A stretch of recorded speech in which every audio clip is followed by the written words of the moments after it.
नमस्कार दोस्तों। 2020 के यूएस प्रेसिडेंशियल इलेक्शन में जो बाइडेन की जीत लगभग तय हो चुकी है। अभी तक जो बाइडेन को 50.8% वोट परसेंटेज के साथ 290 इलेक्टोरल वोट मिले हैं, जबकि ट्रंप को 47.5% वोट परसेंटेज के साथ 214 इलेक्टोरल वोट मिले हैं। जीत के लिए सिर्फ 270 चाहिए, जो बाइडेन ने ऑलरेडी क्रॉस कर चुकी। इसके अलावा अभी 2 स्टेट का रिजल्ट आना बाकी है, नॉर्थ कैरोलिना और जॉर्जिया का। नॉर्थ कैरोलिना में ट्रंप आगे चल रहे हैं और जॉर्जिया में जो बाइडेन आगे चल रहे हैं। लेकिन ये रिजल्ट आने के पहले ही जो बाइडेन का 270 इलेक्टोरल वोट क्रॉस हो चुका है। बहुत ज्यादा संभावना है कि वो नेक्स्ट यूएस का प्रेसिडेंट बनेंगे। लेकिन दोस्तों, अगर 2016 यूएस प्रेसिडेंशियल इलेक्शन को याद कीजिए, हिलरी क्लिंटन थी डेमोक्रेटिक पार्टी के लिए और डोनाल्ड ट्रंप थे रिपब्लिकन पार्टी के लिए। उस समय आपको याद होगा कि हिलरी क्लिंटन का percentage share vote Donald Trump से भी आगे था। इसके बाद भी उनको 270 इलेक्टोरल वोट नहीं आए थे और वो प्रेसिडेंशियल इलेक्शन हार गई थी और उनके जगह पे कम परसेंटेज वोट के साथ यूएस के प्रेसिडेंट डोनाल्ड ट्रंप बन गए। तो परसेंटेज वोट ज्यादा आने के बाद भी हिलरी क्लिंटन उस समय 2016 के इलेक्शन में नहीं बन पाए और अभी जो बाइडेन का परसेंटेज शेयर डोनाल्ड ट्रंप से ज्यादा है, इसके बाद बन रहे हैं। तो ये क्या इक्वेशन है? तो ये इलेक्टोरल वोट क्या है, यूएस में प्रेसिडेंट का इलेक्शन कैसे होता है, इसकी पूरी जानकारी, उसका काउंटिंग कैसे होती है और कैसे 270 वो क्रॉस कर जाते हैं इलेक्टोरल वोट, इस पे हम चर्चा करेंगे। दोस्तों, सबसे पहले यूएस के प्रेसिडेंट बनने के लिए जो एलिजिबिलिटी क्राइटेरिया है, उसके लिए आपको 35 ईयर एज से ज्यादा होना चाहिए। यूएस की जन्मजात नागरिकता होनी चाहिए, दैट मीन्स कि आप जन्मे भी यूएस में हो। और तीसरा, कम से कम आप 14 साल यूएस में रहे हो। ये 3 क्राइटेरिया होगी, तब ही आप वहां के प्रेसिडेंट और वाइस प्रेसिडेंट बन सकते हैं और यूएस के लिए इलेक्शन लड़ सकते हैं। यूएस में भी प्रेसिडेंट और वाइस प्रेसिडेंट का जो इलेक्शन होता है वो इनडायरेक्ट मेथड से होता है। इंडिया में भी हम चीफ मिनिस्टर और प्राइम मिनिस्टर इनडायरेक्ट मेथड से चुनते हैं। हम डायरेक्ट प्राइम मिनिस्टर को नहीं चुनते, हम डायरेक्ट चीफ मिनिस्टर को नहीं चुनते। हम चुनते हैं एमपी और एमएलए को, और एमपी एमएलए बैठ के एक अपना नेता चुनते हैं और उसको वो सीएम बनाते हैं। सेम कंडीशन प्राइम मिनिस्टर में भी होता है। हम एमपी चुनते हैं और वो एमपी बैठ करके अपना एक नेता चुनेंगे और वो नेता वहां का प्राइम मिनिस्टर बनता है। सेम यूएस में भी है। यूएस में भी 2 हाउस है, एक सीनेट है जिसको अपर हाउस कहा जाता है और एक हाउस ऑफ रिप्रेजेंटेटिव है जो लोअर हाउस कहा जाता है। यूएस में टोटल 50 स्टेट हैं, पहले 48 थे, अभी हवाई और अलास्का को भी स्टेट बनाया गया, तो हवाई और अलास्का मिलके 50 हो गए। उसमें कांग्रेस के 2 पार्ट होते हैं, एक को सीनेट कहा जाता है जो इंडिया में आप राज्यसभा कह सकते हैं, और एक को हाउस ऑफ रिप्रेजेंटेटिव कहा जाता है जिसको आप इंडिया में लोकसभा कह सकते हैं। तो जो वहां का सीनेट है उसमें स्टेट का भागीदारी फिक्स होता है, इंडिया जैसा नहीं है। ये यहाँ पे डिफरेंस है। वहां पे सारे स्टेट को बराबर का दर्जा देने के लिए सारे स्टेट के पास 2 सीनेट की पोस्ट दी गई है, वो छोटा स्टेट हो या बड़ा। अलास्का और हवाई जैसे छोटे स्टेट को भी 2 सीनेट मिलते हैं। लेकिन हाउस ऑफ रिप्रेजेंटेटिव डिपेंड करता है कि वहां का पॉपुलेशन कितना है। जिस स्टेट में ज्यादा पॉपुलेशन होगा उस स्टेट में हाउस ऑफ रिप्रेजेंटेटिव ज्यादा होते हैं, क्योंकि हाउस ऑफ रिप्रेजेंटेटिव का वहां पे सीट डिफाइन किया जाता है कि नंबर ऑफ पॉपुलेशन कितना है। अभी जैसे हम एग्जांपल लेते हैं कैलिफोर्निया का। कैलिफोर्निया में हाउस ऑफ रिप्रेजेंटेटिव पूरे यूएस के स्टेट में सबसे ज्यादा है। वहां पे टोटल हाउस ऑफ रिप्रेजेंटेटिव 53 है, सबसे ज्यादा वहीं पे हाउस ऑफ रिप्रेजेंटेटिव है। इसके बाद टेक्सास में 27 है, फ्लोरिडा में, न्यूयॉर्क में भी 27 है। तो ये कुछ बड़े बड़े स्टेट हैं जहां पे ज्यादा हाउस ऑफ रिप्रेजेंटेटिव है। और हाउस ऑफ रिप्रेजेंटेटिव जैसा पहले मैंने बताया कि ये डिफाइन किया जाता है कि उस पर्टिकुलर स्टेट का पॉपुलेशन कितना है, उस पॉपुलेशन के बेसिस पे ही हाउस ऑफ रिप्रेजेंटेटिव डिसाइड होता है। लेकिन इन 3-4 या टोटल 50 स्टेट हैं, उस 50 स्टेट में सीनेट की संख्या 2 ही होती है। इसीलिए यूएस में टोटल सीनेट की संख्या 50 स्टेट में 2 है तो 100 है, और टोटल हाउस ऑफ रिप्रेजेंटेटिव 435 है। तो ये 435 और 100 मिलके 535 होती है।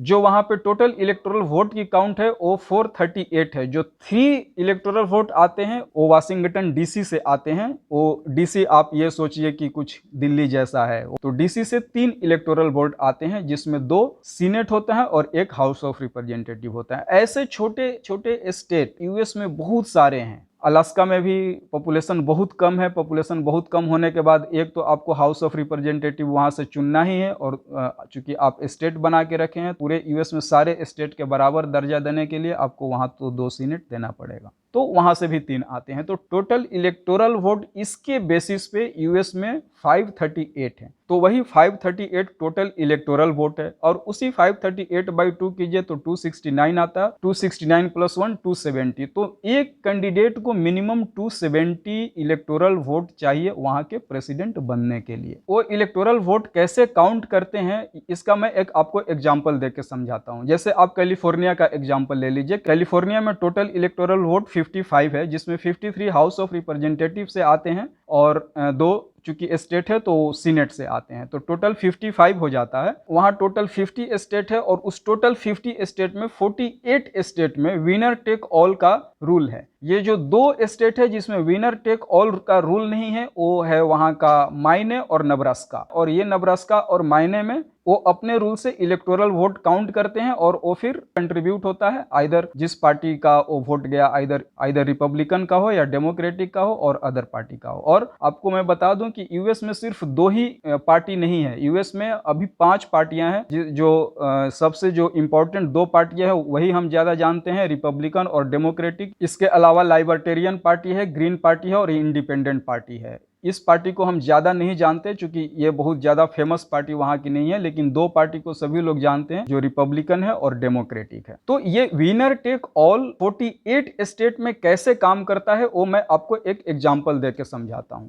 जैसे कैलिफोर्निया का आप एग्जांपल लीजिए। कैलिफोर्निया में टोटल 55 इलेक्टोरल वोट है, और उस टोटल 55 में डेमोक्रेटिक पार्टी के उम्मीदवार भी लड़ रहे हैं, और रिपब्लिकन पार्टी के उम्मीदवार भी लड़ रहे हैं, और अदर पार्टी के भी उम्मीदवार भी लड़ रहे हैं। कैलिफोर्निया में अगर 55 सीट है तो उसका 50% अगर किसी भी पार्टी के पास चला गया, ऐसे आप सोचिए कि डेमोक्रेटिक के पास 52% या 53% वोट चला गया, रिपब्लिकन के पास 45% वोट रहा, और बाकी जो वोट शेयरिंग है वो 3 अदर पार्टी में चला गया। तो ये जो 53% रिपब्लिकन को मिला, तो इस हिसाब से रिपब्लिकन उस कैलिफोर्निया में सबसे ज्यादा वोट परसेंटेज लेने वाली पार्टी हो गई। तो जब वो इलेक्टोरल वोट कैलिफोर्निया से लेके जाएगी तो 55 का जितना भी 53% आप मान के चलिए कि 26 और 27 होगा, तो वो 26 और 27 लेके नहीं जाएगी, वो टोटल 55 इलेक्टोरल वोट लेके जाएगी। तो जो भी डेमोक्रेटिक का प्रेसिडेंशियल कैंडिडेट होंगे उनको टोटल 55 मिलेगा, ना कि 26 और 27। तो जो भी पार्टी किसी भी स्टेट से अगर ज्यादा 50% और उससे ज्यादा वोट से जीतती है, वहां का जो रिमेनिंग इलेक्टोरल वोट है वो भी उसी पार्टी को मिल जाता है। तो इसीलिए कैलिफोर्निया में अगर डेमोक्रेटिक 50% से ज्यादा लेके आ गई तो पूरा 55 इलेक्टोरल वोट उसके पार्टी को मिल जाता है। अगर टेक्सास में डेमोक्रेटिक अपना 50% से ज्यादा लेके आई तो टेक्सास में जो भी पूरा इलेक्टोरल वोट होगा वो डेमोक्रेटिक पार्टी के प्रेसिडेंशियल में चला जाएगा। अगर न्यूयॉर्क की बात करें तो न्यूयॉर्क भी डेमोक्रेटिक का गढ़ है, तो अगर वहां भी 50% से ज्यादा मिल गया तो वहां भी वो पूरा 29 जो भी सीट है इलेक्टोरल वोट है वो सारे डेमोक्रेटिक पार्टी को मिल जाएगी। तो ऐसे वहां पे विनर टेक ऑल का रूल है। ये रूल बहुत अच्छा नहीं कहा जाएगा, बट वैसा ही रूल चल रहा है तो वैसे ही चल रहा है। इसीलिए वहां पे बहुत ज्यादा पीछे जाने की जरूरत नहीं है। आप 2016 का इलेक्शन याद कीजिए, जब डेमोक्रेटिक से हिलरी क्लिंटन खड़ी थी और रिपब्लिकन से डोनाल्ड ट्रंप खड़े थे। तो हिलरी क्लिंटन का वोट परसेंटेज अगर देखिए तो रिपब्लिकन के डोनाल्ड ट्रंप से ज्यादा था। वो 48.2 वोट परसेंटेज लेके आई थी और उनको सिर्फ 227 ही इलेक्टोरल वोट मिला था, जबकि डोनाल्ड ट्रंप उनको 46.1% ही वोट परसेंटेज था। इसके बाद भी उनको 304 वोट मिला। तो वहां पे 46% लेके 304 वोट लेके आए, जबकि वो 48.2% लेके भी 227 पे ही उनका रुक गया, क्योंकि विनर टेक ऑल के अकॉर्डिंग ही वो पीछे रह गए। 227 हो गया, क्योंकि किसी स्टेट में जिसमें ज्यादा इलेक्टोरल वोट है उसमें रिपब्लिकन पार्टी को ज्यादा शेयर परसेंटेज मिल गए, तो वो total electoral vote Republican party को शेयर हो जाता है।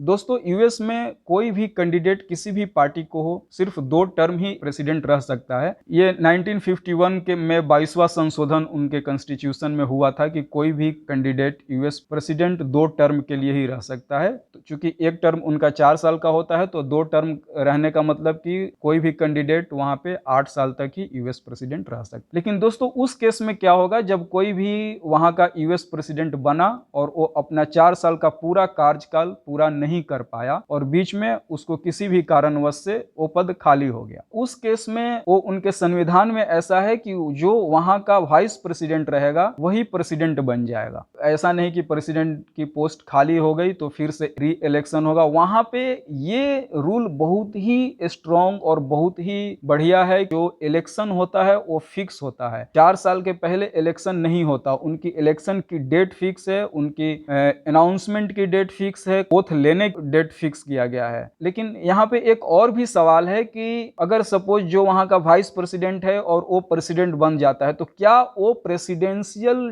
टाइम उसका काउंट होगा? अगर 2 टर्म का इलेक्शन लड़ना चाहता है तो क्या वो लड़ सकता है? तो इसके लिए उनका रूल है कि अगर वो वाइस प्रेसिडेंट जब प्रेसिडेंट बनता है और वो प्रेसिडेंट 2 साल से ज्यादा तक रहता है, जैसे पहले वाला प्रेसिडेंट 1 साल 11 महीना में अपना पद छोड़ दिया और जो नेक्स्ट वहां का वाइस प्रेसिडेंट बना वो 2 साल 1 महीना वाइस प्रेसिडेंट बना, तो जब उसका कार्यकाल 2 साल से ज्यादा एज ए प्रेसिडेंट हो जाएगा तो वो उसका फर्स्ट टर्म उसी को मान लिया जाएगा। उसके बाद वो सिर्फ 1 टर्म ही इलेक्शन लड़ सकता है और नेक्स्ट 4 साल के लिए प्रेसिडेंट बन सकता है। लेकिन अगर उसका टर्म 2 साल से कम वाइस प्रेसिडेंट से प्रेसिडेंट बना है तो वो फिर से 2 इलेक्शन लड़ सकता है और फिर से 2 इलेक्शन लड़ने का मतलब कि वो फिर से 2 टर्म पूरा कर सकता है। ये वहां का रूल है। दोस्तों यूएस में जब इलेक्शन होता है तो आप लोगों ने देखा होगा कि एक ब्लू स्टेट कहा जाता है और एक रेड स्टेट कहा जाता है। रेड स्टेट का मतलब ये होता है कि वो रिपब्लिकन पार्टी का गढ़ है। ब्लू स्टेट का मतलब ये होता है कि वो डेमोक्रेटिक पार्टी का गढ़ है। जैसे आप कैलिफोर्निया वाला पार्ट ले लीजिए तो वो डेमोक्रेटिक पार्टी का गढ़ है, और जैसे आप साउथ फ्लोरिडा वाला पार्ट ले लीजिए, रेड स्टेट में आता है, रेड जोन में आता है तो वो रिपब्लिकन पार्टी का गढ़ माना जाता है। लेकिन एक तीसरा स्टेट है पर्पल स्टेट। उस पर्पल स्टेट को स्विंग स्टेट कहा जाता है या बैटल ग्राउंड कहा जाता है। उसमें दोनों पार्टी बराबर बराबर फाइट करते हैं। अभी आप एग्जांपल लीजिए 2020 यूएस इलेक्शन का, तो 2020 यूएस इलेक्शन में अभी भी 2 स्टेट के रिजल्ट आना बाकी है, वो है नॉर्थ कैरोलिना और जॉर्जिया। ये नॉर्थ कैरोलिना और जॉर्जिया एक बैटल ग्राउंड है। जैसे आप कह सकते हैं कि जॉर्जिया अभी बैटल ग्राउंड है। लास्ट 10 साल में जॉर्जिया रेड जोन से कैसे बैटल ग्राउंड में कन्वर्ट हुआ लास्ट 10 ईयर्स में, इस हिसाब से वहां पे रेड, ब्लू और पर्पल स्टेट दिया जाता है और जोन दिया जाता है। दोस्तों विनर टेक ऑल में यह भी पॉसिबिलिटी होती है कि कोई भी पार्टी को 50% से ज्यादा वोट ना मिले। जब 50% से ज्यादा अगर किसी भी पार्टी को वोट नहीं मिलता है तो उस केस में टॉप 2 पार्टी में फिर से इलेक्शन होता है, और जो टॉप 2 पार्टी होती है उसमें जिसका भी 50% से ज्यादा वोट मिलता है वो वहां का कंप्लीट इलेक्टोरल वोट लेके चला जाता है। आप तो हिलरी क्लिंटन और 2016 के यूएस इलेक्शन के केस में देखे कि हिलरी क्लिंटन को ज्यादा परसेंटेज वोट मिला, इसके बाद भी वो वहां के प्रेसिडेंट नहीं बन पाई और डोनाल्ड ट्रंप प्रेसिडेंट बने थे। ऐसा पहली बार यूएस के हिस्ट्री में नहीं हुआ है। इसके पहले भी 2000 में अगर आप वहां का इलेक्शन का डाटा देखें तो उस समय भी तो वहां पे जब जॉर्ज बुश प्रेसिडेंट बने थे तो उनकी भी टोटल परसेंटेज वोट जो वहां के डेमोक्रेटिक पार्टी के उम्मीदवार थे अल गोर, जिनको बाद में 2007 में नोबेल पीस प्राइज भी मिला क्लाइमेट चेंज पे काम करने के लिए, उनकी परसेंटेज वोट का शेयर बुश से ज्यादा थी। इसके बाद भी वो वहाँ का प्रेसिडेंट नहीं बन पाए और जॉर्ज बुश वहाँ का प्रेसिडेंट बने थे। तो ऐसा यूएस के हिस्ट्री में पहली बार 2016 में नहीं हुआ है। इसके पहले भी बहुत बार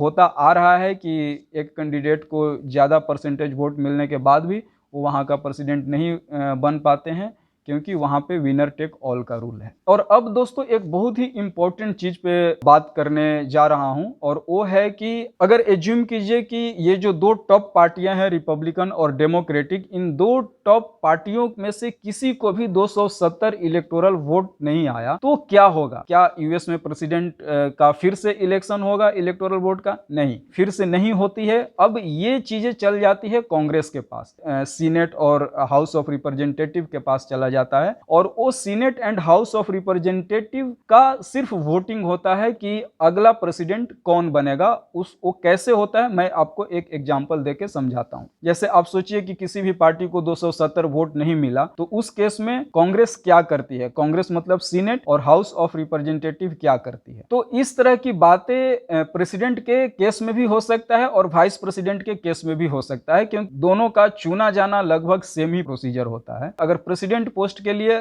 270 सीटें नहीं मिली किसी भी पार्टी को, तो उस केस में वहां को हाउस ऑफ रिप्रेजेंटेटिव तय करेगा, उसमें सीनेट नहीं। सीनेट वाइस प्रेसिडेंट के केस में ऐसा नहीं होगा, तो वो तय करेगा। लेकिन अगर प्रेसिडेंट के केस में ऐसा 270 सीटें नहीं आती है, तो वो हाउस ऑफ रिप्रेजेंटेटिव तय करता है। तो उस केस में वहां की जो टॉप 3 पार्टियां हैं, उसी के कैंडिडेट सिर्फ प्रेसिडेंट पोस्ट के लिए खड़ा हो सकते हैं। लेकिन इसमें एक प्रॉब्लम क्या है कि हाउस ऑफ रिप्रेजेंटेटिव तो सारे स्टेट में अलग अलग हैं, तो इसका कैसे होगा कि अब सपोज कैलिफोर्निया से 53 हाउस ऑफ रिप्रेजेंटेटिव आया, तो वहां से जो भी वोटिंग करेंगे प्रेसिडेंट के लिए, तो ऑफ कोर्स उनको ज्यादा वोट मिल जाएगा। तो ये रूल नहीं होता है। उस समय जितने भी वहां पे स्टेट हैं, सबके स्टेट से सिर्फ एक ही हाउस ऑफ रिप्रेजेंटेटिव वोट कर सकता है। जैसे 50 स्टेट है, तो सिर्फ 50 हाउस ऑफ रिप्रेजेंटेटिव के कैंडिडेट ही वोट कर सकते हैं। किसी जैसे कैलिफोर्निया में 53 हाउस ऑफ रिप्रेजेंटेटिव, अब उस 53 में कौन सा हाउस ऑफ रिप्रेजेंटेटिव प्रेसिडेंट को वोट करेगा, वो अपने ही आपस में डिसाइड करते हैं, अंडरस्टैंडिंग डेवलप करते हैं कि इस कैलिफोर्निया स्टेट से कौन house of representative president vote के लिए जाएगा। तो ये 50% वोट करते हैं, और उस 50% में जिसका भी 26 आ गया, मतलब 50% से ज्यादा जिसका भी आ गया, अब उस पार्टी का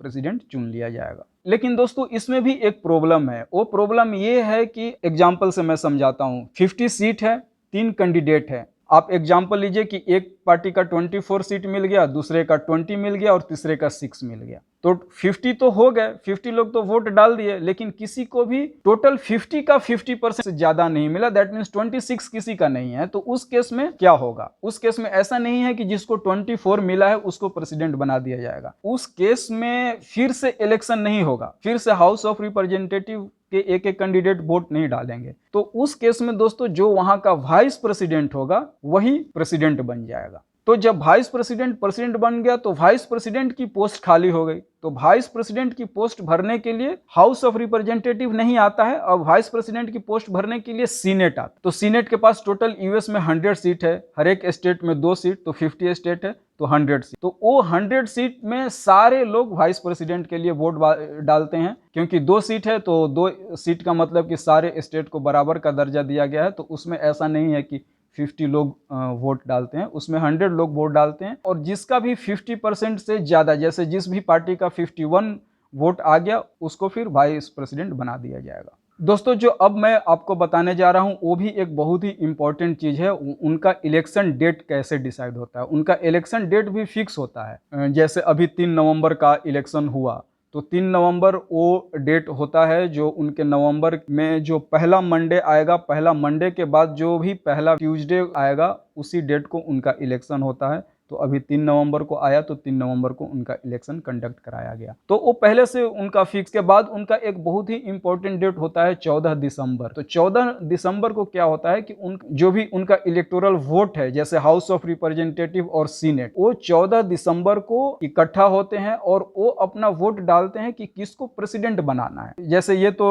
फिक्स होता है कि जो डेमोक्रेटिक के हाउस ऑफ रिप्रेजेंटेटिव और सीनेट चुन के गए हैं वो डेमोक्रेटिक पार्टी को देंगे, लेकिन और जो रिपब्लिकन पार्टी के हाउस ऑफ रिप्रेजेंटेटिव और सीनेट चुन के गए हैं वो रिपब्लिकन पार्टी के डोनाल्ड ट्रंप को वोट देंगे। लेकिन ये पॉसिबिलिटी भी होती है और बहुत बार यूएस की हिस्ट्री में ऐसा हुआ है कि जीत के गए किसी और से और जाके वहां वोट किसी और को दे दिए। तो वैसे वैसे भी केस हिस्ट्री में हुए हैं 1-2 बार। यूएस की हिस्ट्री ऐसे भी बहुत पुरानी है और फेथलेस वोट की भी पॉसिबिलिटी होती है वहां। उस दिन वो वोट डाल दिए, उनका वोट पैक हो गया। अब वो वोट जो काउंट होता है वो काउंट होता है 6 जनवरी, और उस 6 जनवरी को काउंट होने के बाद वहां पे देखा जाएगा कि आइदर रिपब्लिकन पार्टी के उम्मीदवार को ज्यादा वोट मिला है या डेमोक्रेटिक पार्टी के उम्मीदवार को ज्यादा वोट मिला है। अगर फेथलेस वोटिंग ना हो तो ऑलरेडी ये पहले से डिसाइड ही हो जाता है कि कौन कांग्रेस ने किस उम्मीदवार को वोट डाला है। वो 6 जनवरी को ही इवनिंग के टाइम में विनर अनाउंस किया जाता है कि इस बार का यूएस प्रेसिडेंट इलेक्शन के लिए ये विनर है इस पार्टी के, ये जैसे कि अभी पॉसिबिलिटी है और बहुत ज़्यादा उम्मीद है कि डेमोक्रेटिक पार्टी के जो बाइडेन प्रेसिडेंट बनेंगे, क्योंकि उनका 270 से क्रॉस हो चुका है इलेक्टोरल वोट की काउंट। और जब 6 जनवरी को विनर डिसाइड हो जाते हैं कि ये विनर है और ये यहाँ का नेक्स्ट प्रेसिडेंट होंगे, और वो 20 जनवरी को ओथ लेते हैं, और वो 20 जनवरी के बाद वो वहाँ का प्रेसिडेंट बन जाते हैं, और फिर वो आप जानते हैं कि दुनिया का सबसे ताकतवर प्रेसिडेंट हो जाते हैं। तो दोस्तों आज इतना ही। अगर ये वीडियो आपको अच्छा लगा तो हमारे YouTube चैनल को जरूर सब्सक्राइब करें, लाइक करें और शेयर, ताकि ये सारे इन्फॉर्मेशन आपके दोस्तों तक भी पहुंचे। तो चलिए मिलते हैं फिर नेक्स्ट वीडियो में। नमस्कार।